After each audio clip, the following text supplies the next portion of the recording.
सूरज अभी पूरी तरह निकला भी नहीं था। गांव की कच्ची गलियों में हल्की ठंड और धूल घुली हुई थी।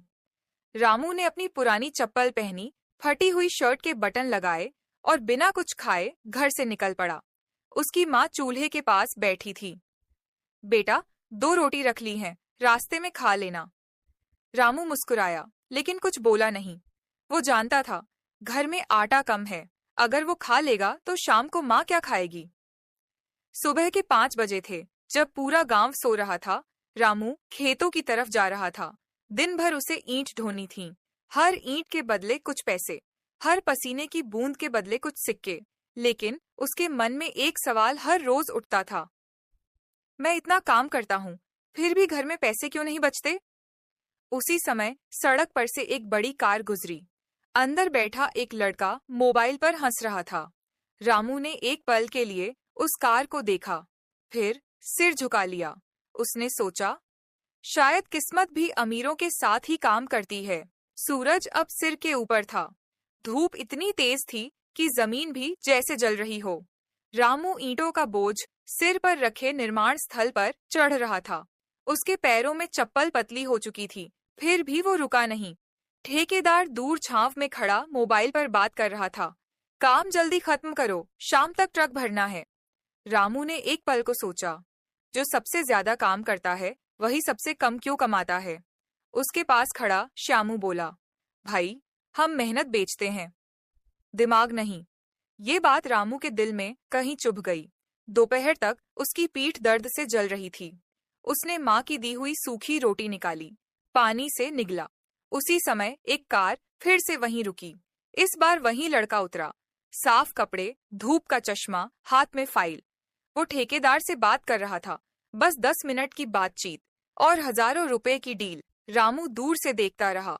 उसके मन में सवाल और गहरा हो गया, क्या मेरी मेहनत कम है या मेरी जगह गलत है। शाम ढल रही थी, आसमान नारंगी हो चुका था, लेकिन रामू की पीठ अब भी झुकी हुई थी। दिन भर की मजदूरी के बाद उसे 350 रुपए मिले। उसने सिक्कों और नोटों को हथेली में दबाया, जैसे कोई खजाना हो। उसी समय वही कार फिर से बाहर खड़ी थी। रामू की नजर अनायास ही उस लड़के पर चली गई। वो हंसते हुए ठेकेदार से कह रहा था, कल पेमेंट ट्रांसफर कर देना, अकाउंट में डाल देना। रामू ने पहली बार हिम्मत जुटाई। वो धीरे धीरे पास गया। साहब, आप यहाँ क्या काम करते हो। लड़के ने चश्मा उतारा। मैं काम नहीं करता, मैं काम दिलवाता हूँ। रामू समझा नहीं। मतलब। लड़का मुस्कुराया, ये बिल्डिंग मेरी कंपनी बना रही है, ठेकेदार मेरे लिए काम करता है। रामू के हाथ में 350 रुपए थे।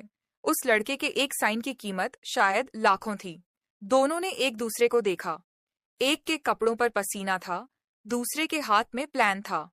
रामू के मन में पहली बार एक नया सवाल उठा, क्या सिर्फ मेहनत ही काफी नहीं होती। रामू उस लड़के को जाते हुए देखता रहा, लेकिन इस बार उसके अंदर सिर्फ जलन नहीं थी, जिज्ञासा थी। वो हिम्मत करके फिर पास गया। साहब, आप इतना पैसा कैसे कमाते हो, आप तो ईंट भी नहीं उठाते। लड़का हल्का सा मुस्कुराया, तुम दिन भर शरीर से काम करते हो, मैं दिमाग से करता हूँ। रामू चुप। मैंने पढ़ाई की है, मार्केट समझी है, लोगों की जरूरत समझी है। मैं सिस्टम बनाता हूँ और लोग उसमें काम करते हैं। तो क्या मेहनत बेकार है। रामू ने धीमे से पूछा। नहीं, उसने जवाब दिया, लेकिन बिना दिशा की मेहनत थकान देती है, तरक्की नहीं। ये शब्द रामू के अंदर गूंजने लगे। वो पहली बार समझ रहा था, शायद समस्या मेहनत नहीं, तरीका है। उस रात घर जाते वक्त उसके कदम भारी नहीं थे। दिमाग में सवाल था और पहली बार उम्मीद भी। रामू घर पहुंचा तो माँ दिए की रोशनी में सिलाई कर रही थी। आ गए बेटा, कितना मिला आज। रामू ने 350 रुपए माँ के हाथ पर रख दिए। माँ ने बिना गिने पैसे संभाल लिए। कल राशन लेना है, दवाई भी खत्म है। रामू चुप बैठ गया। छोटा भाई कोने में स्कूल की पुरानी किताब लिए बैठा था। वो पढ़ते पढ़ते सो गया था। रामू ने उसकी किताब उठाई। उसमें लिखा था, शिक्षा सफलता की कुंजी है। उसे दिन की बात याद आई। मैं सिस्टम बनाता हूँ। उसने धीरे से पूछा, अम्मा, अगर मैं पढ़ाई करूं तो। माँ ने उसकी तरफ देखा। आंखों में थकान थी, पर सपना भी। बेटा, अगर तू पढ़ ले तो शायद तेरी किस्मत बदल जाए। उस रात रामू ने पहली बार फैसला किया। वो सिर्फ मजदूर नहीं रहेगा, वो समझेगा, सीखेगा और बदलेगा। अगली सुबह रामू पहले जैसा ही काम पर गया, लेकिन आज उसके अंदर कुछ बदल चुका था। हर ईंट उठाते वक्त वो सोच रहा था, ये बिल्डिंग कौन प्लान करता है, पैसा कहाँ से आता है, मुनाफा कैसे बनता है। दोपहर में उसने ठेकेदार से पूछा, साहब, ये कंपनी कौन चलाता है। ठेकेदार ने चिढ़कर कहा, तुझे काम से मतलब रख। लेकिन रामू अब चुप रहने वालों में से नहीं था। शाम को उसने उसी लड़के का इंतजार किया। जब कार आई वो पास गया। साहब, अगर मुझे भी सीखना हो तो कहाँ से शुरू करूं? लड़के ने ध्यान से उसे देखा। इस बार उसकी मुस्कान अलग थी। नाम क्या है तुम्हारा?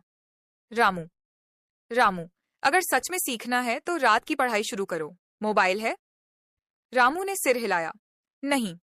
लड़के ने कहा, सीखने के लिए साधन नहीं, इरादा चाहिए। कल शाम मिलना।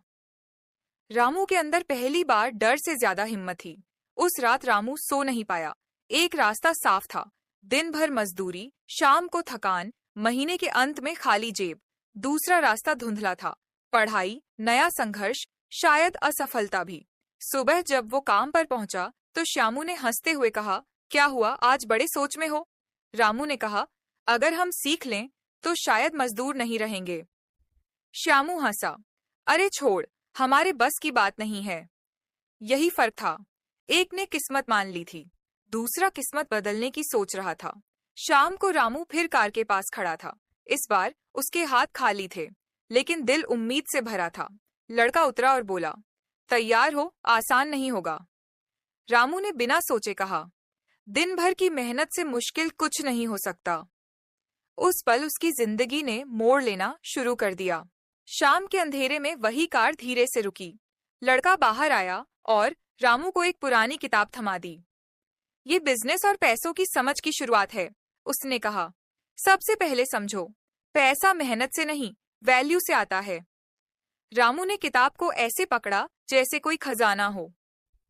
लेकिन साहब, मुझे तो ठीक से पढ़ना भी नहीं आता, उसने झिझकते हुए कहा। लड़के ने जवाब दिया, सीखने की उम्र नहीं होती, हर रात 1 घंटा पढ़ो और जो समझ ना आए मुझसे पूछना। उस रात मजदूरी के बाद थका हुआ शरीर लेकर भी रामू दिए की रोशनी में बैठा। अक्षर धीरे धीरे समझ आने लगे। उसने पहली बार जाना, जो लोग सिस्टम बनाते हैं वो समय और लोगों की मेहनत को जोड़कर पैसा बनाते हैं। रामू के अंदर एक नई आग जल चुकी थी। अब वो सिर्फ मजदूर नहीं था, वो सीखने वाला इंसान बन रहा था। 3 हफ्ते बीत गए, दिन में मजदूरी, रात में पढ़ाई। नींद आधी हो चुकी थी। कई बार किताब खुली रह जाती और आंख लग जाती। कई बार शब्द समझ नहीं आते तो गुस्सा आता। श्यामू अब भी हंसता था, देख लेना, 2 दिन में छोड़ देगा। लेकिन रामू अब पहले वाला नहीं था। एक दिन उसने हिम्मत करके पूछा, साहब, अगर मेरे पास पैसे नहीं है तो मैं बिजनेस कैसे शुरू करूं? लड़के ने कहा, बिजनेस पैसे से नहीं, समस्या ढूंढने से शुरू होता है। गांव में सबसे बड़ी दिक्कत क्या है? रामू सोच में पड़ गया। उसे याद आया, गांव में ईंट, सीमेंट और सामान शहर से महंगे दाम में आता है। उसकी आंखों में चमक आई। शायद पहली बार उसे सिर्फ मजदूरी नहीं, मौका दिखा। अब सवाल बदल चुका था, मैं गरीब क्यों हूं से मैं क्या बदल सकता हूं। उस रात रामू ने पूरा गांव अलग नजर से देखा। कच्चे घर, अधूरे निर्माण, लोगों को शहर से सामान लाने के लिए 20 किलोमीटर जाना पड़ता था और हर बार ज्यादा दाम देना पड़ता था। उसे समझ आया, समस्या यही है। अगले दिन उसने साहब से कहा, अगर मैं गांव में ही निर्माण का सामान सस्ते में दिलवा दूं तो? साहब ने पूछा, कैसे? रामू बोला, आपकी कंपनी से सीधे माल मंगवा लूं, बीच का खर्च बच जाएगा। साहब मुस्कुराए, सोचना शुरू कर दिया है तुमने, लेकिन एक शर्त थी, जिम्मेदारी तुम्हारी होगी, घाटा हुआ तो? रामू के पास जवाब नहीं था। घर की हालत पहले ही खराब थी। फिर भी उसने सोचा, अगर डरता रहा तो जिंदगी भर 350 रुपये ही मिलेंगे। उसने गहरी सांस ली और कहा, मैं कोशिश करूंगा। पहली बार उसने जोखिम लिया था। रामू ने गांव के 4 लोगों से बात की, अगर सामान सस्ता मिले तो लोगोगे? लोगों ने शक की नजर से देखा। तू सामान बेचेगा? किसी ने हंस दिया। किसी ने कहा, पहले खुद अमीर बन जा। लेकिन एक बुजुर्ग बोले, अगर दाम सच में कम होंगे तो क्यों नहीं। रामू ने हिसाब लगाया। मुनाफा बहुत कम था, लेकिन शुरुआत के लिए काफी। उसने अपनी 3 महीने की बचत निकाली। हाथ कांप रहे थे। ये पैसे घर की जरूरत के थे, लेकिन यही मौका भी था। जब पहला ट्रक गांव में आया, लोग देखने जमा हो गए। रामू का दिल तेज धड़क रहा था। अगर माल ना बिका तो सब खत्म। लेकिन धीरे धीरे लोग आगे आए। सामान सस्ता था। शाम तक आधा माल बिक चुका था। रामू ने पहली बार महसूस किया, मेहनत वही थी, लेकिन दिशा बदल गई थी। पहले दिन आधा माल बिक गया था। दूसरे दिन सुबह जब रामू दुकान जैसे बने छोटे से गोदाम पर पहुंचा, तो बाहर 3 लोग पहले से खड़े थे। सीमेंट है? रेत कब आएगी? ईंट कितने की दोगे? रामू को यकीन नहीं हुआ। जो लोग कल तक हंस रहे थे, आज वही दाम पूछ रहे थे। उसने साफ हिसाब रखा। न ज्यादा लालच, न झूठ। शाम तक पूरा माल खत्म हो गया। घर आकर उसने पैसे गिने। मुनाफा बहुत बड़ा नहीं था, लेकिन 350 रुपये से कई गुना ज्यादा था। माँ ने पूछा, ये सब कैसे? रामू ने पहली बार गर्व से कहा, अम्मा, आज मैंने सिर्फ मजदूरी नहीं की, मैंने सौदा किया। उस रात उसने समझा, गरीबी सिर्फ मेहनत की कमी नहीं होती, कभी कभी भरोसे और मौके की भी कमी होती है। कुछ हफ्तों में रामू का छोटा काम चल पड़ा। वो अभी भी मजदूरी करता था, लेकिन अब वो सिर्फ शरीर से नहीं, दिमाग से भी काम करता था। एक दिन श्यामू उसके पास आया। भाई, अब मुझे भी सिखा दे। रामू मुस्कुराया। मैंने भी तो किसी से सीखा है। उसी समय साहब फिर गांव आए। उन्होंने रामू से पूछा, अब समझ आया मेहनत करने वाले गरीब क्यों होते हैं? रामू ने शांत होकर जवाब दिया, क्योंकि हम सिर्फ मेहनत करते हैं, लेकिन सिस्टम नहीं समझते। हम अपने समय को पैसे के बदले बेचते हैं, लेकिन कभी ऐसा काम नहीं बनाते जो हमारे लिए काम करे। साहब ने सिर हिलाया। रामू अब बदल चुका था। उसने समझ लिया था, गरीब वो नहीं जो मेहनत करता है, गरीब वो है जो सीखना बंद कर देता है। और उस दिन एक मजदूर नहीं, एक सोच जन्मी थी। कुछ सालों बाद गांव पूरी तरह बदल चुका था। जहां कभी रामू मजदूरी करता था, वहीं अब उसकी अपनी दुकान और छोटा सा ऑफिस था। उसने समझ लिया था, मेहनत गरीब नहीं बनाती, बिना सोच समझ की मेहनत गरीब बनाए रखती है। जब इंसान सीखता है, जोखिम लेता है और समस्या का हल ढूंढता है, तभी उसकी दिशा बदलती है। रामू ने अपने गांव के कई लोगों को काम दिया। अब वो सिर्फ पैसे नहीं कमा रहा था, वो मौके बना रहा था। अगर आपको भी ये कहानी पसंद आई और कुछ सीखने को मिला, तो लाइक कर देना।